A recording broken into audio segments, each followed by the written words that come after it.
Hello नमस्कार दोस्तों। काराकाट में हो गया है खेल। जी हाँ, बिहार के लास्ट चरण में सबसे हॉट सीट काराकाट और बिहार ऑल ओवर बिहार में सबसे हॉट सीट में से एक शामिल काराकाट क्षेत्र में आप लोग तो चर्चाएं सुन ही रहे होंगे। डेली नए नए खबरें आ रही हैं निकल कर। और जब से पवन सिंह ने वहाँ चुनाव लड़ने का ऐलान किया है उसके बाद से तो वहाँ हॉट सीट पर हॉट सीट बन गया है। न्यूज का जमावड़ा लग गया है। डेली कुछ न कुछ खबरें निकल कर आ रही है और वहाँ से एक उम्मीदवार, बहुत चर्चित उम्मीदवार जिनको लेकर अभी पूरे मीडिया पर छाया हुआ था, उनका नॉमिनेशन ही रद्द कर दिया गया। तो क्या बोले पवन सिंह, चलिए जानते हैं। दरअसल बात यह है कि काराकाट लोकसभा क्षेत्र से वहां से आरएलएम पार्टी के राष्ट्रीय अध्यक्ष उपेंद्र कुशवाहा खड़ा हैं और उन्हें मात्र एक ही सीट इस बार लोकसभा चुनाव लड़ने को मिला है और वो भी काराकाट। और कहा यह जा रहा था चुनाव के शुरुआती दौर में कि ये सीट पूरी तरह से सेफ है, उपेंद्र कुशवाहा आराम से निकाल लेंगे।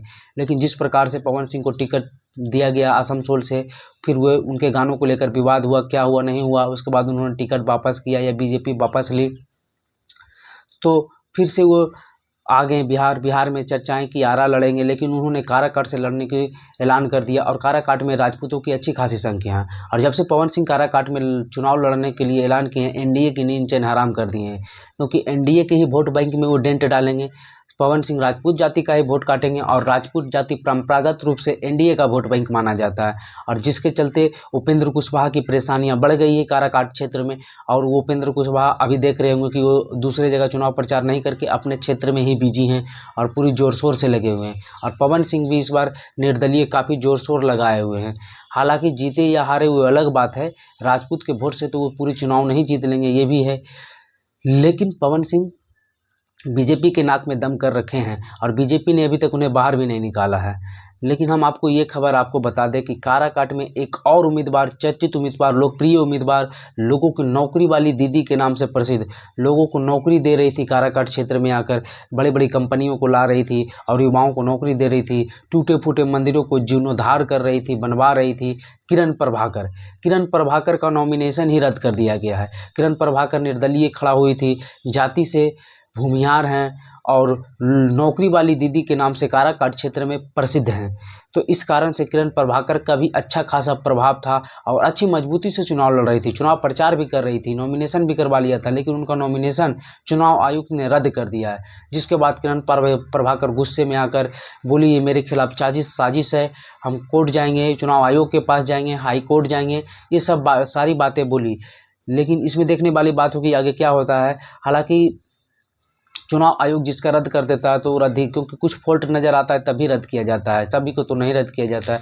और उसमें सारी प्रक्रिया अलग से देखने वाले ऑफिसर होते हैं, तो वो रद्द किया गया। लेकिन किरण प्रभाकर ये कह रही है कि हम पूरे इस मामला को आगे बढ़ाएंगे और अगर हम चुनाव इस बार नहीं लड़ें तो हम चुनाव को प्रभावित जरूर करेंगे, हम जिसके तरफ जाएंगे जीत सुनिश्चित उसी का होगा। किरण प्रभाकर का यह भी कहना है कि हम जिसको सपोर्ट करेंगे उसी को जीत सुनिश्चित होगा।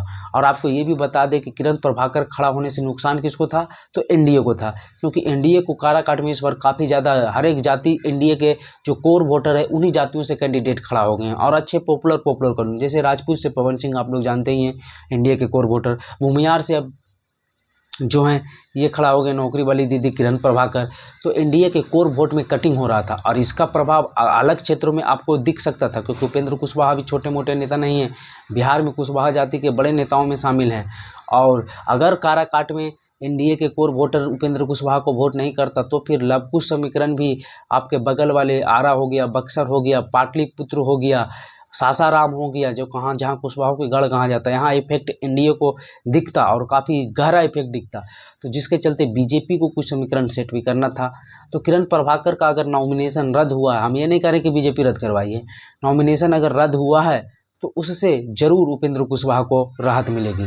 और अगर पवन सिंह कितना वोट काटते हैं, जो भी वोट काटेंगे वो तो काटेंगे उपेंद्र कुशवाहा का ही, यानी एनडीए का ही, तो उससे भी नुकसान होगा। लेकिन किरण प्रभाकर भी पूरी ताव में है कि हम इस बार चुनाव लड़ने की पूरी तैयारियां सालों भर से कर रही थी, 1.5-2 साल से।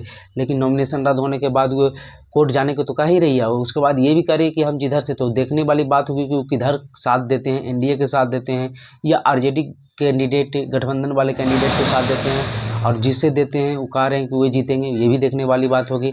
पहले तो ये देखना होगा कि वो साथ किससे देते हैं।